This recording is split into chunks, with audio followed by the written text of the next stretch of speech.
Hello à tous, j'espère que vous passez une très bonne une journée tellement belle que vous avez envie de vous intéresser aux tables de hachage. Et oui, ça existe. Allez, let's go. Donc le but d'une table de hachage, c'est de venir stocker une valeur dans un tableau. Donc cette valeur est reliée à une clé, par exemple banana 3. Donc la clé ici sera banana, donc c'est un peu l'équivalent d'un index dans un tableau qui commencera à 0. On pourrait avoir l'index 0, 1, 2, 3, 4, 5, etc. Et puis 3, ça serait la valeur. Ici, je pourrais aussi mettre une valeur textuelle ou autre, mais là, on va décider que c'est 3 pour cet exemple. Et en fait, pour les gens qui ont fait du PHP, alors là, on va faire les choses en JavaScript, je vous rassure, mais pour les gens qui ont fait du PHP, ça ressemble étrangement au tableau associatif. On peut dire que au niveau d'un tableau associatif, tableau ici, au niveau de la clé banana, on va mettre la valeur 3. Et en JavaScript, alors il y a différentes façons de faire, mais on va vraiment faire les choses à la main ici pour vraiment comprendre comment fonctionnent les tables de hachage. En JavaScript, comment dire que tableau de banana est égal à 3? A priori, ici, au niveau de banana, il faudrait plutôt mettre un index, par exemple 0, 1, 2, 3, 4, 5, etc. Donc là, ce que l'on va faire dans un premier temps, c'est venir convertir banana en un entier qui va représenter l'index, du coup banana, qui sera relié à la valeur 3 dans le tableau. Donc regardez, là, on va voir un peu mieux ce que l'on va faire. Globalement, l'objectif, c'est ici de mettre un couple clé-valeur dans une table de hachage, banana 3. Donc ce que l'on va déjà faire, c'est convertir banana en un entier, 0, 1, 2, 3, 4, 5, etc. Donc ici, je prends banana, je le passe dans une fonction de hachage qu'on va implémenter un peu plus tard dans cette vidéo, et ça va me donner 1. Donc ça va être l'index du tableau, auquel je vais assigner la valeur 3, parce que je vous rappelle qu'on a vraiment le couple clé banana valeur 3. Donc ici, je convertis banana, je le hash, ça me donne 1.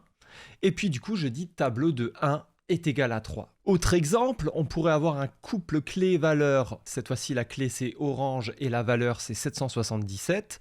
Donc, je passe ici orange dans la fonction de hash et orange converti en un entier grâce à cette fonction que l'on va implémenter un peu plus tard, comme dit, ça va me donner 4.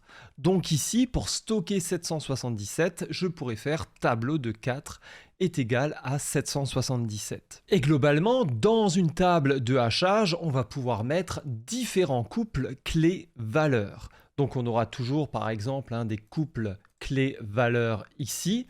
Et à chaque fois, pour chaque clé, on va venir hacher la clé, ce qui va me donner un index auquel je vais mettre la valeur dans un tableau. Ici, j'ai un exemple beaucoup plus concret. L'objectif, c'est de mettre différents couples clés-valeurs dans un tableau. Donc, j'ai la clé name avec la valeur Alice. J'ai la clé âge avec la valeur 25. J'ai la clé job avec la valeur développeur. Donc, qu'est-ce que je vais faire? Ici, je vais vraiment avoir les clés name, âge, job. Donc, je passe name dans ma fonction de hash. Et je me rends compte, par exemple, que le name ici, converti en un entier, ça me donne 2. Donc je sais que dans mon tableau, à l'index 2, je vais mettre Alice. Ensuite, pareil, on va avoir l'âge. L'âge, je vais le hacher et je vais le convertir en entier, ce qui va me donner 4. Du coup, je sais que dans mon tableau, à l'index 4, je vais mettre la valeur 25. Et pareil pour le job, je vais convertir job en un entier, et ça va me donner 6. Et du coup, à l'index 6, je vais mettre la valeur développeur qui est cohérente, du coup, qui est reliée ici au job. Donc en gros, maintenant, on va un peu faire l'implémentation d'une table de hachage en JavaScript. Donc globalement, au début, vous allez créer en fait un tableau vide avec une certaine taille fixée. C'est comme ça que l'on va faire pour cet exemple. Donc par exemple, je vais créer un tableau vide avec 5 entrées dedans. Donc je vais avoir ici mon tableau avec 5 entrées dedans qui seront à nul parce que par défaut, elles ne seront pas définies. Et du coup, il y a un moment, je veux insérer clé Apple, valeur 1. Donc pour cela, je vais calculer le hash de Apple qui va me donner 2. Donc 0, 1, 2.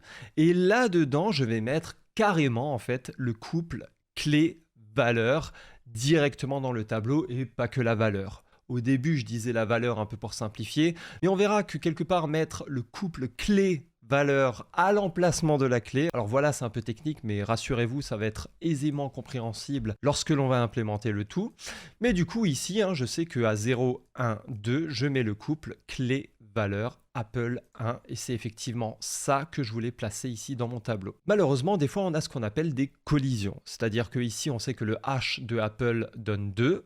Mais par exemple, si je veux mettre le couple clé-valeur banana 4, il se peut que le H de banana donne aussi 2. Mince, comment est-ce qu'on va faire? Tout ce que l'on a à faire, c'est du coup rajouter 1 en fait. On va pas le mettre à l'index 2, mais du coup à l'index 3. Donc je le mettrai du coup ici. Et du coup on voit là qu'on met vraiment le couple banana 4 à l'index, cette fois-ci pas 2, mais 3. Or cependant, il faut faire attention parce que si on obtient 5 et qu'on fait un 5 plus 1, malheureusement, il n'y a pas de sixième entrée dans le tableau. Donc il faut toujours rajouter un modulo this.table.length pour revenir à 0, ça renvoie vraiment le reste de la division, au cas où, si on dépasse vraiment les bornes ici, l'espace du tableau. On verra ça dans un instant quand on fera l'implémentation. Ok, donc l'objectif désormais, c'est de vraiment faire l'implémentation de cette table de hachage. Donc pour cela, je peux vraiment créer une nouvelle classe table de hachage. Et là, on va déjà avoir un constructeur. En gros, on va dire qu'est-ce qu'il va se passer lorsque l'on va créer une nouvelle table de hachage. Alors il faut savoir un truc, c'est qu'on va vraiment créer un tableau et on va assigner une taille déjà de base à ce tableau.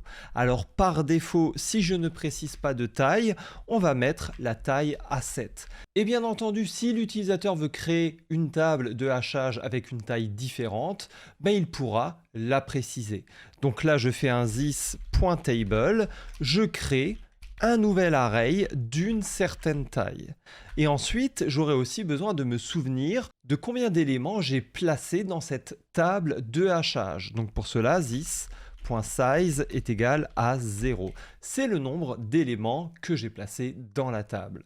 Maintenant, on va vraiment créer une fonction de hachage. L'objectif, comme dit, c'est de me transformer banana en un index pour le tableau, par exemple 3. Donc pour cela, je vais créer une fonction hash avec un underscore devant. Ça veut dire en gros que cette fonction, a priori, alors sauf pour les tests, je ne vais pas l'appeler en dehors de ma classe, mais vraiment juste dans ma classe. C'est-à-dire que je vais créer d'autres fonctions, set, get, qui vont potentiellement venir appeler cette fonction, mais en dehors de la classe, je ne vais pas venir appeler cette fonction. Et en fait, vraiment, cette fonction de hash va venir prendre la clé, par exemple banana, orange, apple, et venir me transformer ça en un nombre. Donc déjà, je vais écrire le résultat, let h est égal à 0. Alors bien entendu, on va venir modifier ce résultat. En fait, ce que je vais faire, c'est une boucle, et je vais venir parcourir vraiment toutes les lettres de la clé. Donc par exemple, venir parcourir toutes les lettres de apple, de orange, etc. Let i est égal à 0. Tant que i est inférieur à la longueur de la clé, i++. Et là, ce que l'on peut faire, par exemple, c'est un console.log de i pour déjà venir voir ce qu'il se passe. Et ensuite, du coup, venir un peu tester ici notre script. Let h table est égal à new table de hachage. Et on va mettre la taille à 5. Si ici je ne renseigne pas de taille, alors par défaut la taille sera égale à 7. Donc ici je mets 5 et on va tout simplement ici faire un hash table.h de la clé, allez par exemple banana. Voyons voir ce qu'il se passe ici et on voit effectivement que banana a une longueur de 6. Et du coup, on va venir vraiment faire une boucle. Et à chaque fois qu'on est dans la boucle, on fait un console.log de i. Donc au début, i vaut 0, 1, 2, 3, 4, 5. Pour rappel, ici, key.length est égal à 6. Et là, en fait, je vais assigner le hash. Et en fait, ce hash va dépendre de l'ancien hash. Donc hash plus, d'ailleurs, key.char code at de i. Fois i. Alors qu'est-ce que je fais ici? Il faut savoir que carcodat, c'est vraiment une méthode qui vient retourner un entier compris entre 0 et 65 535 qui correspond au code UTF-16 d'un caractère de la chaîne situé à une position donnée. Ici, on a vraiment la position. Donc si je fais un key.carcodat de i, au début de la boucle, on fait un key.carcodat de 0. Donc en gros, je vais avoir l'entier qui correspond au code UTF-16 du caractère, du premier caractère de la chaîne, banana, à savoir ici B. Donc d'ailleurs, on peut faire des console.log de key.carcodat de i pour voir un peu le résultat que l'on a à chaque fois. On voit très bien que banana, donc B, c'est 98, A, 97, N, 110, A 97, N 110, A 97. Et tout ça, ça forme banana du coup. Donc là, vraiment, à chaque fois, je viens réduire en purée. Je prends la purée, je réduis nouveau en purée au prochain passage dans la boucle jusqu'à obtenir à chaque fois un hash. On va pouvoir faire tout simplement un console.log ici du hash pour mieux ici se rendre compte de ce qu'il se passe. Et regardez, du coup, au début, ce que je fais, c'est que le hash vaut 0. Donc je fais hash est égal à 0 plus quelque chose fois 0. Donc c'est 0 plus 0. Donc effectivement, console.log hash est égal à 0. Et ensuite, globalement, ce chiffre ici va changer et on va avoir vraiment le résultat 1533 ici. Donc là, en gros, je vais devoir venir placer la valeur, ou plutôt le couple clé valeur à l'index 1533. Mais mince, notre tableau ici, il fait que 5 de longueur. Donc ce que je dois faire ici, c'est tout simplement un modulo this.table.length pour vraiment à chaque fois rester dans les bornes ici du tableau. Et si je refais un console.log de hash ici, on va voir que le hash va vraiment rester cloisonné au niveau des index possibles du tableau. Donc on va enlever le console.log de hash ici et bien entendu, on n'oublie pas de faire un return du hash pour venir récupérer ensuite le hash. Maintenant, l'objectif, c'est vraiment de créer la fonction qui va nous permettre de venir placer quelque chose dans la table de hachage. Et globalement, en fonction de la clé, on va venir placer une valeur. Donc cette fonction, je vais l'appeler set. Et là, on aura par exemple banana 888. Et ici, il faut déjà que je calcule l'index en fonction de la clé. Donc let index est égal à 10. Je vais dans la classe, je déclenche la fonction de hash. Et ici, je hash la clé. Et ça me permettra du coup vraiment de récupérer ce genre de choses ici. Je vais pouvoir savoir où je vais placer ici ma valeur, ou plutôt en fait mon couple clé-valeur. Mais regardez ici, je vais faire en fait une boucle et je vais vous expliquer ensuite pourquoi. Donc là, je vais faire un while this.table_index et aussi this.table_index de 0 est différent de qui. Et là, je vais faire un index est égal à un index plus 1 modulo this.table.length. Qu'est-ce qu'il se passe ici? Quel est ce code ultra compliqué? Donc là, supposons qu'on est déjà Apple 1 vraiment dans l'index 0, 1, 2. Et là, je veux insérer par exemple banana 777 et en fait, banana me donne aussi 2. Donc ça peut être globalement éventuellement gênant. Donc ce que je fais, c'est vraiment une boucle ici. Et this.table_index. Donc tant que il y a quelque chose vraiment là-dedans, par exemple, donc dans Apple 1, effectivement ici il y a quelque chose, et que this.table_index 0 est différent de qui. Donc là, je vous rappelle juste quelque chose. Quand je fais un this.table_index de 0 à ce niveau-là, ça me retourne Apple, parce que ici j'ai un tableau dans un tableau. Et si je fais un this.table_index de 1, ça va me retourner la valeur, et d'ailleurs c'est 1 aussi. Donc en gros, si j'ai déjà quelque chose ici à cet index du tableau, et que la clé de ce quelque chose est différent de la clé. Donc par exemple, ça serait le cas si je ne veux pas insérer Apple 777 maintenant, qui reviendrait à faire juste une modification. Là, si je voulais faire une modification, je remettrais Apple et par exemple 777. Mais là, la clé désormais, c'est Banana. Je veux insérer Banana 888 par exemple. Donc, la clé, c'est Banana et pas Apple. Donc, l'index, je vais faire un +1 ici. Et vraiment, à chaque fois, je vais vérifier, je vais faire une boucle pour parcourir mon tableau jusqu'à trouver en fait un emplacement libre. Ça veut dire ça. Et une fois que j'ai trouvé un index de libre, je peux faire un this.table index est égal à key value. Je mets encore une fois un tableau dans un tableau et j'oublie pas de faire un this.size++ parce que ici je viens d'insérer un élément dans le tableau et je vous rappelle que this.size vient compter le nombre d'éléments vraiment que je suis venu placer dans le tableau. Donc une fois que ça c'est fait, on va finir avec la fonction getKey qui va me permettre de récupérer la valeur assignée à une clé. Donc encore une fois, on aura besoin de faire un let index est égal à this.h de key. Et là, l'objectif, c'est vraiment de venir parcourir le tableau à partir de l'index calculé.